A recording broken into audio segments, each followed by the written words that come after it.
মানুষকে দেখানোর উদ্দেশ্য আমাদের কুরবানি নয়। আমাদের সকল ইবাদত হবে একমাত্র আল্লাহ তাআলার সন্তুষ্টির জন্য। কারণ আল্লাহ তাআলা শিখিয়ে দিয়েছেন, আমাদের রাসূলকে বলতেছেন, এটা আমরা পাবো সূরা আনামের 162 নম্বর আয়াতে।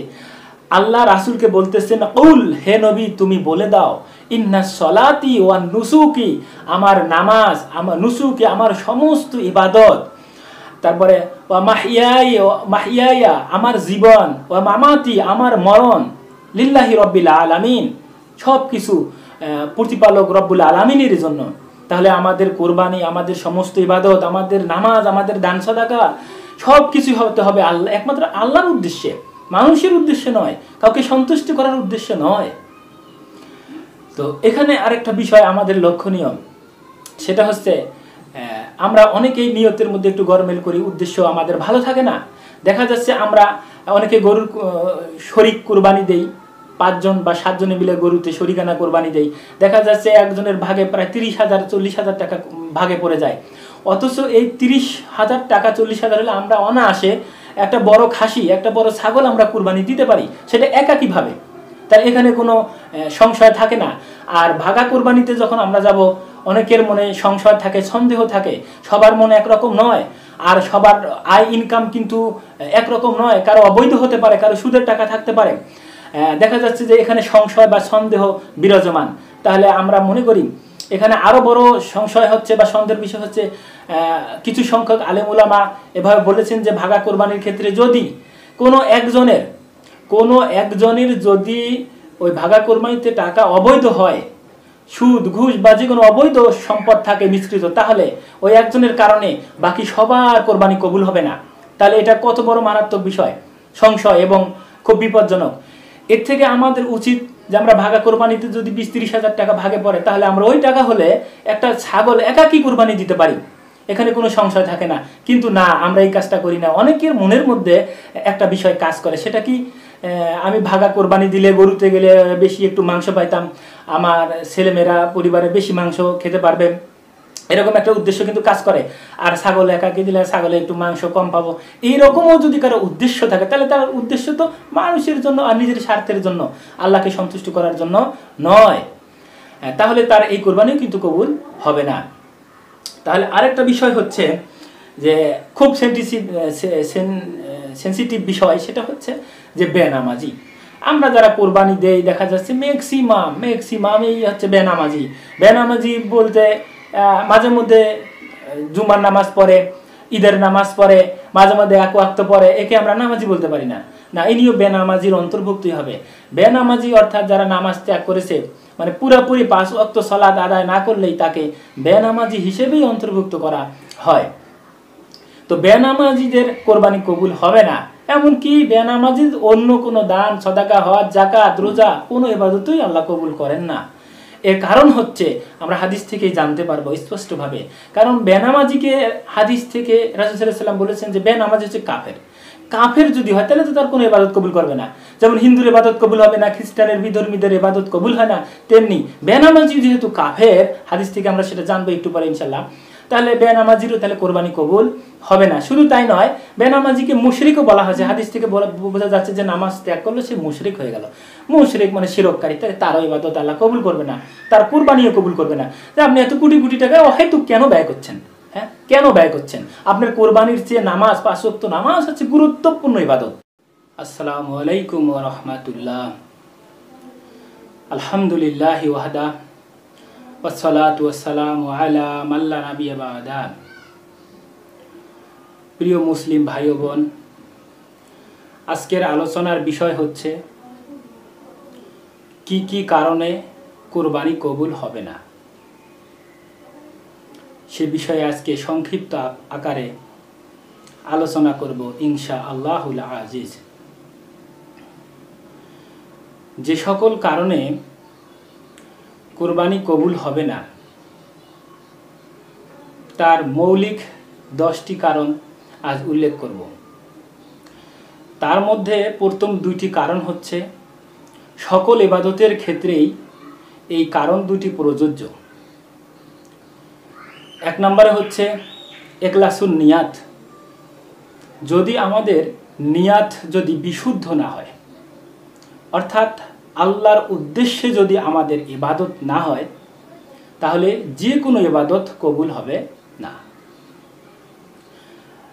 এই সম্পর্কে মহান আল্লাহ তাআলা সূরা বাইজিনাতের 5 নম্বর আয়াতে বলেন, ওয়ামা উমিরু ইল্লা লিয়াবুদুল্লাহা মুখলিসিনা লাহুদ্দিন। অর্থ হচ্ছে তারা আল্লাহর ইবাদত করবে বিশুদ্ধ নিয়তে, ইখলাসের সাথে, একনিষ্ঠভাবে। এছাড়া তাদেরকে আর অন্য কোনো আদেশ দেওয়া হয়নি। তাহলে বোঝা গেল প্রত্যেকটা ইবাদত করতে হবে একমাত্র আল্লাহ তাআলার সন্তুষ্টির উদ্দেশ্যে, অর্থাৎ বিশুদ্ধ নিয়তে, ইখলাসের সাথে। মহান আল্লাহ তাআলা কোরবানি বিষয়েও ইখলাসের কথা উল্লেখ করেছেন। সূরা হাজের 37 নম্বর আয়াতে মহান আল্লাহ তাআলা বলেন, লা ইয়ানালাল্লাহা লুহুমুহা ওয়ালা দিমাউহা। আল্লাহর কাছে কোরবানির রক্ত পৌঁছে না, আর আল্লাহর কাছে কোরবানির মাংসও পৌঁছে না। ওয়ালাকিন ইয়ানালাহুত তাকওয়া মিনকুম। আর আল্লাহর কাছে পৌঁছে তোমাদের তাকওয়া, তোমাদের নিয়ত, বিশুদ্ধ নিয়ত আল্লাহর কাছে পৌঁছে, তাকওয়া। তো আমাদের উদ্দেশ্য যদি ইখলাসের সাথে না হয় তাহলে আমরা যত কোটি টাকা দিয়ে কোরবানি দেই না কেন সে কোরবানি আল্লাহর কাছে কবুল হবে না। আমাদের বেশিরভাগ মানুষের ক্ষেত্রে এই ইখলাসি ত্রুটি দেখা যায়। এখানেই আমাদের মেইন গন্ডগোল। আমরা হয়তো অনেকে এরকম নিয়ত করি যে আমি সমাজে প্রভাবশালী, আমার মান মর্যাদা আছে, আমি যদি কোরবানি না দেই তাহলে সমাজের লোকে খারাপ বলবে, আত্মীয় স্বজনরা বলবে আমাকে কৃপণ, সমাজে আমি মুখ দেখাতে পারবো না। এই জন্য হয়তো সমাজের মানুষের কাছে বাহবা পাওয়ার জন্য বা এই মান সম্মানটাকে টিকে রাখার জন্যই আমরা অনেকেই কোরবানি করে থাকি। মূলত এটা ইখলাস নয়, কারণ ইখলাস হচ্ছে একমাত্র আল্লাহর উদ্দেশ্যেই দিতে হবে, আল্লাহর সন্তুষ্টির জন্য। কে কি বলল, সমাজের লোক কি বলল, আত্মীয় স্বজন কি বলবে, কে কৃপণ বলবে, এটা দেখার বিষয় নয়।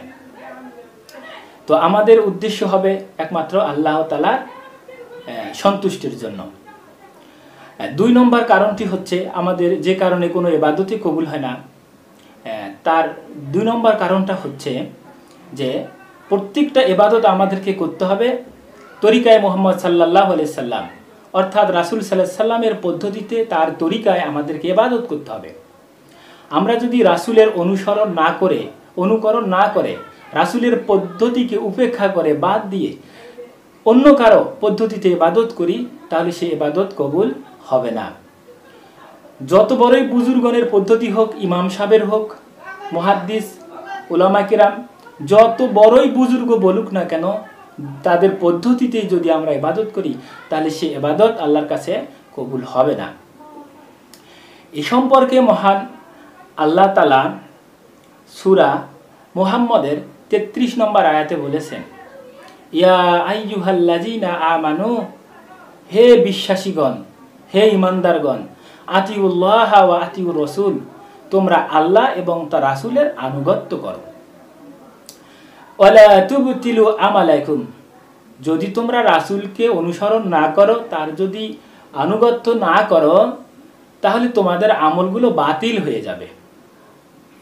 এছাড়া সূরা হাশরের 7 নম্বর আয়াতে মহান আল্লাহ তাআলা বলেন, ওয়ামা আতাকুমুর রাসূলু ফাখুযুহু ওয়ামা নাহাকুম আনহু ফান্তাহু। রাসূল তোমাদেরকে যা দেয় তোমরা সেটা গ্রহণ করো, আর রাসূল তোমাদেরকে যেটা নিষেধ করে তোমরা সেটা থেকে বিরত থাকো। তাহলে বোঝা যাচ্ছে যে রাসূল সাল্লাল্লাহু আলাইহি সাল্লামের তরিকায়, পদ্ধতিতে যদি আমরা ইবাদত না করি, মন গড়া কোনো ইবাদত করি, নিজের বানানো পদ্ধতিতে কোনো ইবাদত করি, তাহলে সেটা কবুল হবে না। কুরবানির ক্ষেত্রেও একই।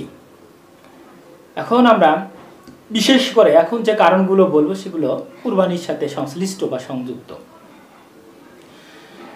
3 নম্বর কারণটা বলবো যে বিশুদ্ধ ইমান যদি বিশুদ্ধ না হয় তাহলে কোরবানি বা কোনো আমলেই কবুল হবে না।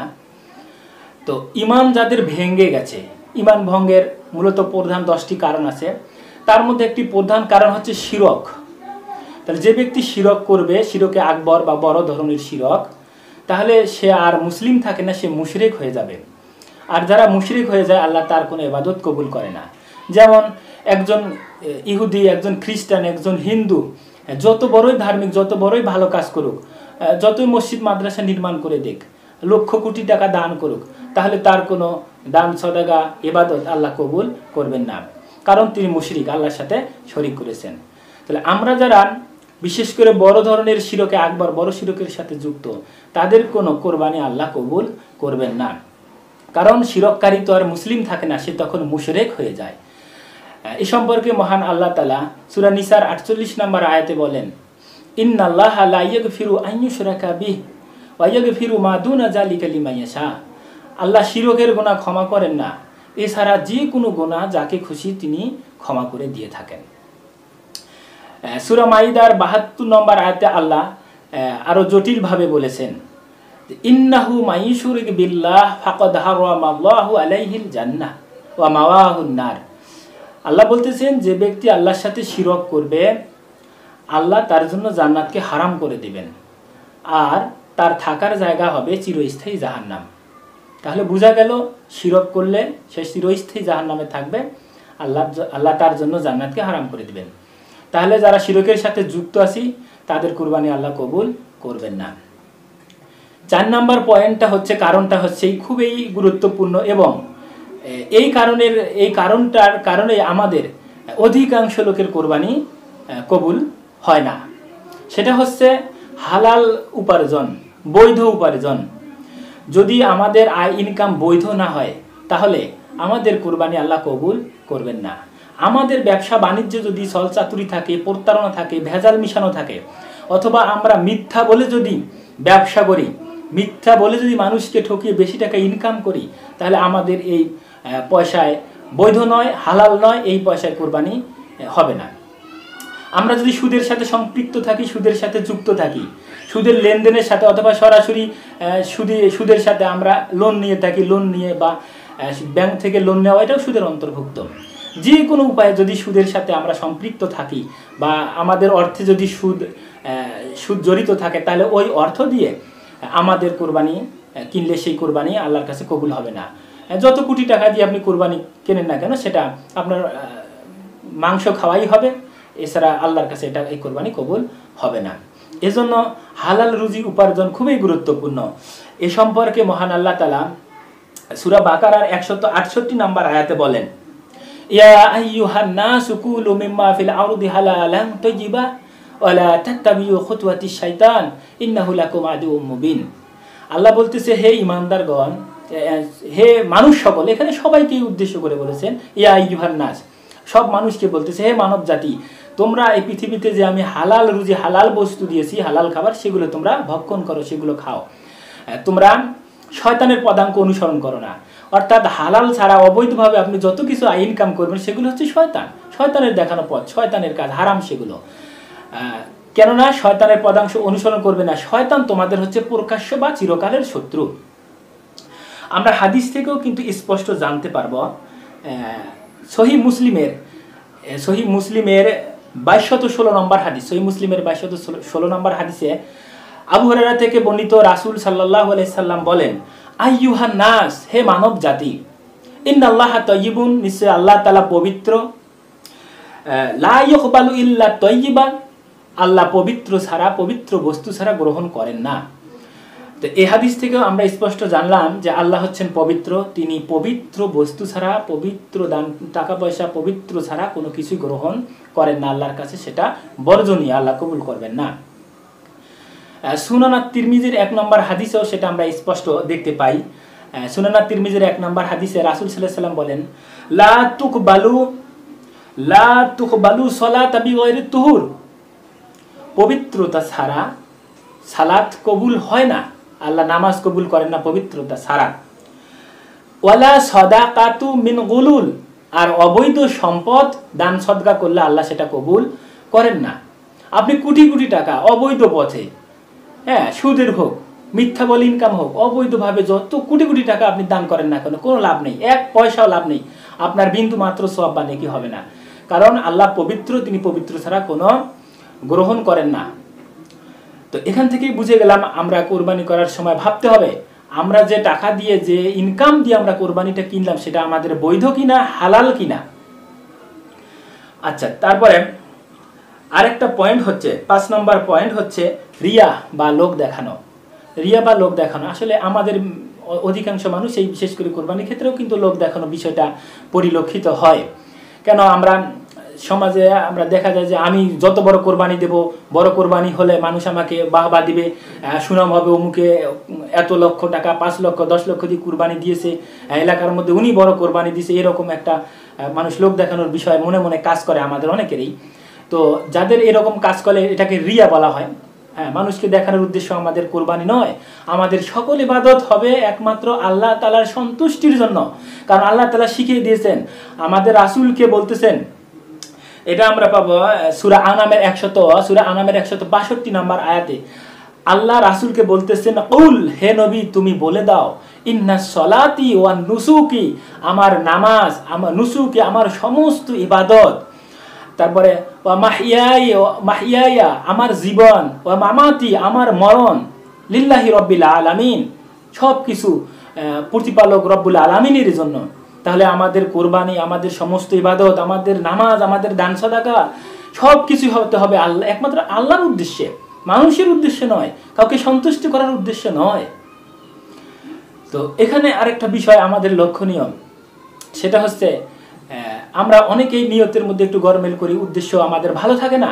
দেখা যাচ্ছে আমরা অনেকে গরুর শরীক কোরবানি দেই, 5 জন বা 7 জনে মিলে গরুতে শরিকানা কোরবানি দেই, দেখা যাচ্ছে একজনের ভাগে প্রায় 30,000 40,000 টাকা ভাগে পড়ে যায়। অথচ এই 30,000 টাকা 40,000 হলে আমরা অনায়াসে একটা বড় খাসি, একটা বড় ছাগল আমরা কোরবানি দিতে পারি, সেটা একাকীভাবে। তাই এখানে কোনো সংশয় থাকে না। আর ভাগা কোরবানিতে যখন আমরা যাব, অনেকের মনে সংশয় থাকে, সন্দেহ থাকে, সবার মনে একরকম নয়, আর সবার আয় ইনকাম কিন্তু একরকম নয়, কারো অবৈধ হতে পারে, কারো সুদের টাকা থাকতে পারে। দেখা যাচ্ছে যে এখানে সংশয় বা সন্দেহ বিরাজমান। তাহলে আমরা মনে করি এখানে আরো বড় সংশয় হচ্ছে বা সন্দেহের বিষয় হচ্ছে, কিছু সংখ্যক আলেম উলামা এভাবে বলেছেন যে ভাগা কোরবানির ক্ষেত্রে যদি কোনো একজনের যদি ওই ভাগা কোরবানিতে টাকা অবৈধ হয়, সুদ ঘুষ বা যে কোনো অবৈধ সম্পদ থাকে মিশ্রিত, তাহলে ওই একজনের কারণে বাকি সবার কোরবানি কবুল হবে না। তাহলে এটা কত বড় মারাত্মক বিষয়, সংশয় এবং খুব বিপজ্জনক। এর থেকে আমাদের উচিত যে আমরা ভাগা কোরবানিতে যদি 20-30 হাজার টাকা ভাগে পড়ে, তাহলে আমরা ওই টাকা হলে একটা ছাগল একাকী কোরবানি দিতে পারি, এখানে কোনো সংশয় থাকে না। কিন্তু না, আমরা এই কাজটা করি না। অনেকের মনের মধ্যে একটা বিষয় কাজ করে, সেটা কি, আমি ভাগা কোরবানি দিলে গরুতে গেলে বেশি একটু মাংস পাইতাম, আমার ছেলেমেয়েরা পরিবারে বেশি মাংস খেতে পারবে, এরকম একটা উদ্দেশ্য কিন্তু কাজ করে। আর ছাগল একাকে দিলে ছাগলে একটু মাংস কম পাবো, এইরকমও যদি কারো উদ্দেশ্য থাকে, তাহলে তার উদ্দেশ্য তো মানুষের জন্য আর নিজের স্বার্থের জন্য, আল্লাহকে সন্তুষ্ট করার জন্য নয়। তাহলে তার এই কোরবানিও কিন্তু কবুল হবে না। তাহলে আরেকটা বিষয় হচ্ছে যে খুব সেনসিটিভ বিষয়, সেটা হচ্ছে যে বেনামাজি। আমরা যারা কোরবানি দেই, দেখা যাচ্ছে ম্যাক্সিমাম এই হচ্ছে বেনামাজি বলতে মাঝে মধ্যে জুমার নামাজ পড়ে, ঈদের নামাজ পড়ে, মাঝে মধ্যে এক ওয়াক্ত পড়ে, একে আমরা নামাজি বলতে পারি না। না, ইনিও বেনামাজির অন্তর্ভুক্তই হবে। বেনামাজি অর্থাৎ যারা নামাজ ত্যাগ করেছে, মানে পুরোপুরি 5 ওয়াক্ত সালাত আদায় না করলেই তাকে বেনামাজি হিসেবেই অন্তর্ভুক্ত করা হয়। তো বেনামাজিদের কোরবানি কবুল হবে না। এমনকি বেনামাজির অন্য কোনো দান, সদাকা, হজ, যাকাত, রোজা কোনো ইবাদতই আল্লাহ কবুল করেন না। এর কারণ হচ্ছে আমরা হাদিস থেকেই জানতে পারবো স্পষ্টভাবে। কারণ বেনামাজিকে হাদিস থেকে রাসূল সাল্লাল্লাহু আলাইহি ওয়াসাল্লাম বলেছেন যে বেনামাজি হচ্ছে কাফের যদি হয় তাহলে তো তার কোনো ইবাদত কবুল করবে না। যেমন হিন্দুর ইবাদত কবুল হবে না, খ্রিস্টানের বিধর্মীদের ইবাদত কবুল হয় না, তেমনি বেনামাজি যেহেতু কাফের, হাদিস থেকে আমরা সেটা জানবো একটু পরে ইনশাআল্লাহ, তাহলে বেনামাজিরও তাহলে কোরবানি কবুল হবে না। শুধু তাই নয়, বেনামাজিকে মুশরিকও বলা হয়েছে। হাদিস থেকে বোঝা যাচ্ছে যে নামাজ ত্যাগ করলে সে মুশরিক হয়ে গেল। মুশরিক মানে শিরককারী, তাহলে তারও ইবাদত আল্লাহ কবুল করবে না, তার কোরবানিও কবুল করবে না। যে আপনি এত কোটি কোটি টাকা অহেতুক কেন ব্যয় করছেন? হ্যাঁ, কেন ব্যয় করছেন? আপনার কোরবানির চেয়ে নামাজ, 5 ওয়াক্ত নামাজ হচ্ছে গুরুত্বপূর্ণ ইবাদত। হ্যাঁ, তো এখান থেকে আমরা জানতে পারলাম যে নামাজ না পড়লে যে কোনো ইবাদতই কবুল হবে না, এই হাদিসটা আমরা পাবো তাবারানী আওসাদের 1859 নম্বর হাদিস, সিলসিলাতুস সহিহা 1358 নম্বর হাদিস। এই হাদিসে বলা আছে, রাসূল সাল্লাল্লাহু আলাইহি ওয়াসাল্লাম বলেছেন, কিয়ামতের দিন, বিচারের দিন আল্লাহ সর্বপ্রথম বান্দার কাছ থেকে সলাতের, নামাজের হিসাব নেবেন। যার নামাজ বিশুদ্ধ হবে তার সমস্ত আমল আল্লাহ কবুল করবেন, আর যার নামাজ পরিপূর্ণ হবে না, বিশুদ্ধ হবে না, ঠিক হবে না, যার নামাজ 5 ওয়াক্ত আল্লাহ পরিপূর্ণ পাবেন না, তার অন্যান্য ইবাদতকে আল্লাহ ছুঁড়ে ফেলে দেবেন, গ্রহণ করবেন না। এই হাদিস থেকে আমরা জানলাম যে নামাজ ছাড়া অন্য কোনো ইবাদত, কুরবানি, কোনো কিছু আল্লাহ কবুল করবেন না। এছাড়া আর একটা হাদিস তিরমিজির 2620 নম্বর হাদিস এবং ইবনে মাজার 1078 নম্বর হাদিসে রাসূল সাল্লাল্লাহু আলাইহি ওয়াসাল্লাম বলেন, বাইনাল আবদি ওয়া বাইনাল কুফরি তারকুস সালাত। বাইনাল আবদে ওয়া বাইনাল কুফরি তারকুস সালাত অর্থাৎ হচ্ছে আল্লাহর বান্দা অর্থাৎ মুমিন, মুসলিম এবং কাফিরদের মধ্যে পার্থক্য হচ্ছে সালাত। তাহলে যে সালাত পড়ে সে হচ্ছে মুসলিম, যে সালাত ছেড়ে দিল, ত্যাগ করলো, সে হলো কাফের। এরপর ইবনে মাজার 1079 নম্বর হাদিস এবং তিরমিজির 2621 নম্বর হাদিসে রাসূল সাল্লাল্লাহু আলাইহি ওয়াসাল্লাম আরো স্পষ্ট করে বলেছেন যে আল আহাদুল লাযী বাইনানা ওয়া বাইনাহুমুস সালাত, তাদের মাঝে আর আমাদের মাঝে অর্থাৎ মুসলিম আর কাফিরদের আমাদের মাঝে একটা ওয়াদা, একটা অঙ্গীকার হচ্ছে সালাত। হ্যাঁ, একটা অঙ্গীকার হচ্ছে সালাত।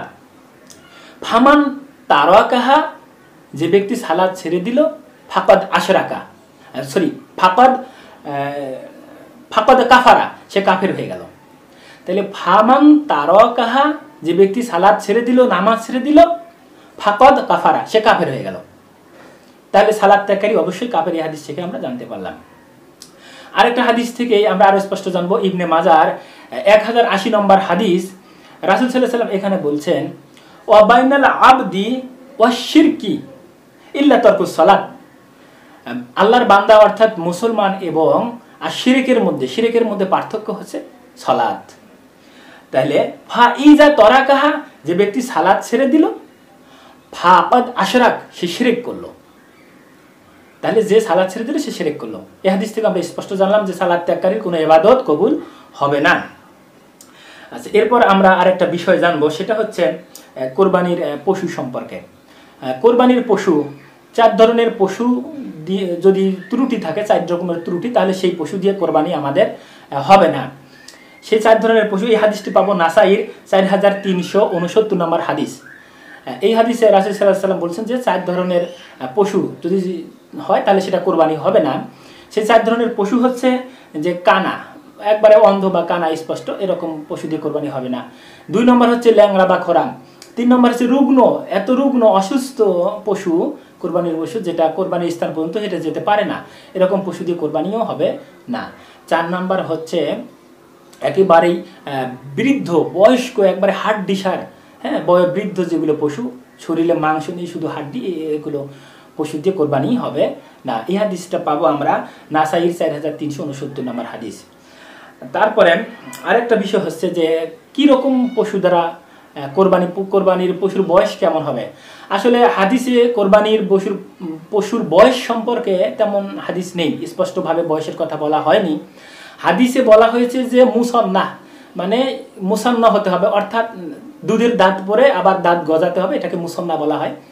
তাহলে যে পশুর মুসান্না হয়েছে, দাঁত গজিয়েছে, সেই পশু দিয়েই কোরবানি দিতে হবে। তো উলামা কিরাম বা ইসলামিক স্কলার যারা, তারা গবেষণা করে দেখেছেন যে ছাগল, মেষ, দুম্বা, এগুলো পশু সাধারণত 1 বছর বয়স হলেই তাদের মুসান্না বা দাঁত হয়ে যায়। আর গরু 2 বছর সময় লাগে মুসান্না বা দাঁত গজাতে, আর উটের ক্ষেত্রে 5 বছর সময় লাগে। তাইলে আমরা বুঝলাম যে মুসান্না বা দাঁত গজাতে যে ছাগল, ভেড়া, মেষ, দুম্বা এগুলো 1 বছর হলে কোরবানি দেওয়া যাবে, আর গরু হলে 2 বছর, আর উটের ক্ষেত্রে 5 বছর বয়স লাগবে।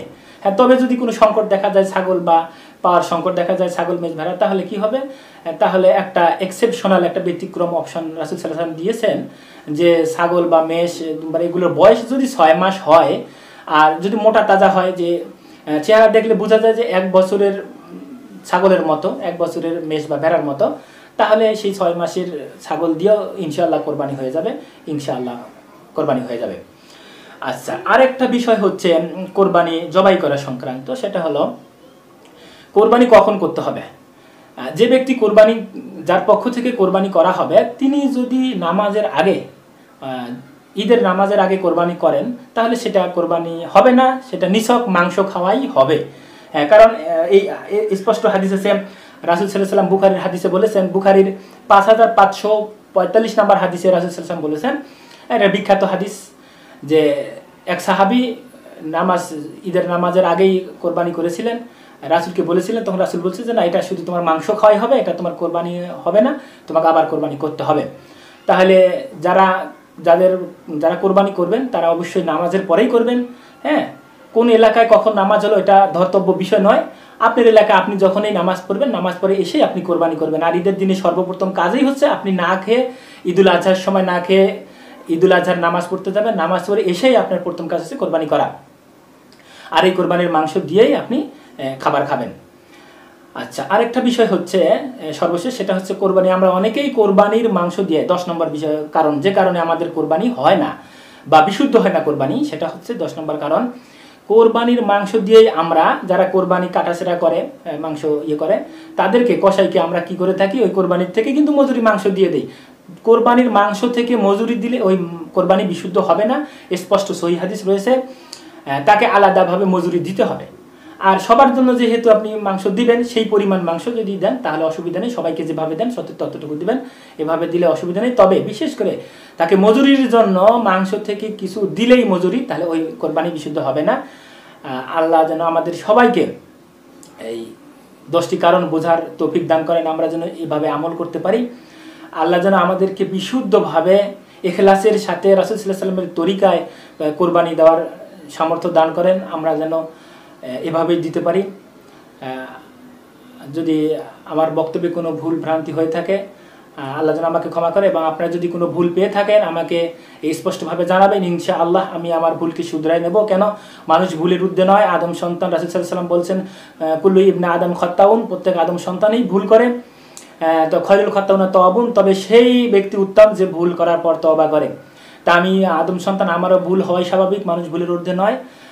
আল্লাহ যেন আপনাদেরকে, আমাকে এবং সবাইকে যা বললাম কোরআন এবং সহিহ হাদিস থেকে, এগুলো আমল করার তৌফিক দান করেন। আমিন। আজ এখানে বিদায় নিচ্ছি। আসসালামু আলাইকুম।